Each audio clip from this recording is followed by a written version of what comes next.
So hello everyone.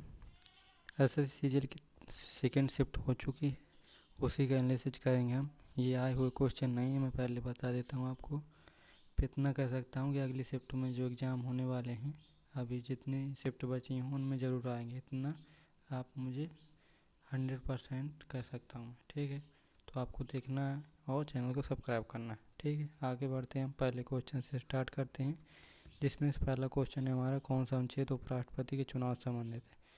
तो चुनाव से उपराष्ट्रपति के चुनाव से संबंधित अनुच्छेद की याद करने की ट्रिक है एक, जिसमें से याद करना आपको ओसरा, निका और जोश। ठीक है, तो उस उपराष्ट्रपति, इससे 63 से आर्टिकल से स्टार्ट होता है। ये 63, 64, ऐसे 65, 66, 67, 68 और 69। देखो, उपराष्ट्रपति के पद 63 हो गए, राज्यसभा का सभापति 64, राष्ट्रपति कार्यवाहक 65, निर्वाचन एक, ये 66। ठीक है, और निर्वाचन हो गया, कार्यकाल 67, और चुनाव का समय 68, और शपथ 69। ठीक है, और 70 में है कि इसका पद रिक्त कैसे होगा और क्या मतलब किस किस समय पर रिक्त हो सकता है राष्ट्रपति का पद। और आपको राष्ट्रपति का महाभियोग पूछे तो आर्टिकल 61 याद रखना। आगे बढ़ते हैं, महाभारत के लेखक कौन है। तो महाभारत के हैं पतंजलि। पतंजलि महाभारत होगा। महाभारत के बाद आता है, आपको याद रखना है कि अर्थशास्त्र। अर्थशास्त्र किसने लिखी, चाणक्य ने, कौटिल्य। ठीक है, उसी को कहते हैं। और याद रखना आपको कि मुद्रा राक्षस, तो विशाखादत्त मुद्रा राक्षस। ठीक है, विशाखादत्त, याद रखना आपको। आगे बढ़ते हैं, गुरु वेम्पति चिन्ना सत्यम किस नृत्य से संबंधित है। गुरु वेम्पति चिन्ना सत्यम जो है ये कुचिपुड़ी, कुचिपुड़ी। ठीक है, कुचिपुड़ी से संबंधित है। आपको पता है कि 8 शास्त्रीय नृत्य हैं, जिनकी उत्पत्ति कहाँ से हुई, नाट्यशास्त्र से। नाट्यशास्त्र के लेखक पूछे तो नाट्यशास्त्र के लेखक हैं भरत मुनि। और सबसे पुराना है भरतनाट्यम, और सबसे नया जो अभी है सत्रिय, मतलब जो 2000 में इसको शामिल किया गया था, ये सत्रिय असम। ये याद रखना आपको। और ठीक है, आगे बढ़ते हैं। नेक्स्ट क्वेश्चन है कि दो या दो से अधिक राज्य के बीच विवाद सर्वोच्च न्यायालय के अधीन आता है। तो ये दो या दो से अधिक मतलब जब अधीन आता है, ये मौलिक क्षेत्राधिकार, मौलिक क्षेत्राधिकार के अंतर्गत आता है, क्षेत्राधिकार। ठीक है, मौलिक क्षेत्राधिकार के अंतर्गत आता है। तो इसमें आर्टिकल पूछे तो आर्टिकल है 131। सुप्रीम कोर्ट का आर्टिकल पूछे कहाँ से कहाँ तक है, तो 124 से 147। जिसमें से भाग पूछे तो भाग 5वें भाग में है सुप्रीम कोर्ट। और ये पूछे आपको कि देखो 131 हो, 132, 33 और 34, इसमें है कि अपीलीय क्षेत्राधिकार, अपील कर सकते हैं। ठीक है, अपीलीय क्षेत्राधिकार। और 141 में है कि सुप्रीम कोर्ट का जो निर्णय होगा वो हर कहीं मान होगा। ठीक है, इसको आप बाध्यकारी है ये। और 143 है कि राष्ट्रपति जो सर्वोच्च न्यायालय से सलाह ले सकता है। ठीक है, ये आर्टिकल याद रखना आपको। आगे बढ़ते हैं, विजयनगर साम्राज्य का आय का स्रोत, आय का प्रमुख स्रोत क्या था। तो ये था भू राजस्व था आय का प्रमुख स्रोत विजयनगर साम्राज्य। विजयनगर साम्राज्य से क्वेश्चन आया तो आपको याद रखना कि विजयनगर साम्राज्य की स्थापना हुई 1336 में। किसने की थी, हरिहर और बुक्का, हरिहर व बुक्का।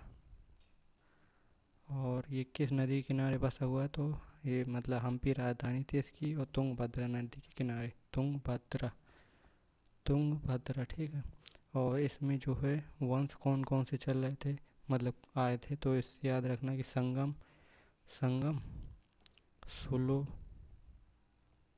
तुलु और अराइविडो। ठीक है, ये वंश चल रहे थे। ठीक है, और इसी में ऊपर जो उत्तर भारत में शासन चल रहा था विजयनगर साम्राज्य, जब दक्षिण में चल रहा था तो उत्तर में ये तुगलक वंश चल रहा था, ठीक है, मोहम्मद बिन तुगलक का शासन चल रहा था, ये याद रखना आपको। आगे बढ़ते हैं। 281 एंड बियॉन्ड किसकी आत्मकथा? ये है वीवीएस लक्ष्मण। वीवीएस लक्ष्मण की है। आपको ये पूछे कि माई लाइफ वो माई कंट्री माई लाइफ, तो ये है लाल किरण आडवाणी।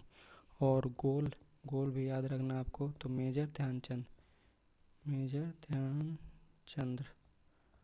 और ये याद रखना है कि playing it my way Sachin Tendulkar. और है the test of my life, ये है युवराज सिंह, युवराज सिंह, ठीक है। और आपको याद रखनी है कि एक पुस्तक और है जैसे एस अगेंस्ट ओट, ये है सानिया मिर्जा की, ये याद रखना। आगे बढ़ते हैं। अंतर्राष्ट्रीय ओलंपिक समिति का मुख्यालय कहाँ पर है?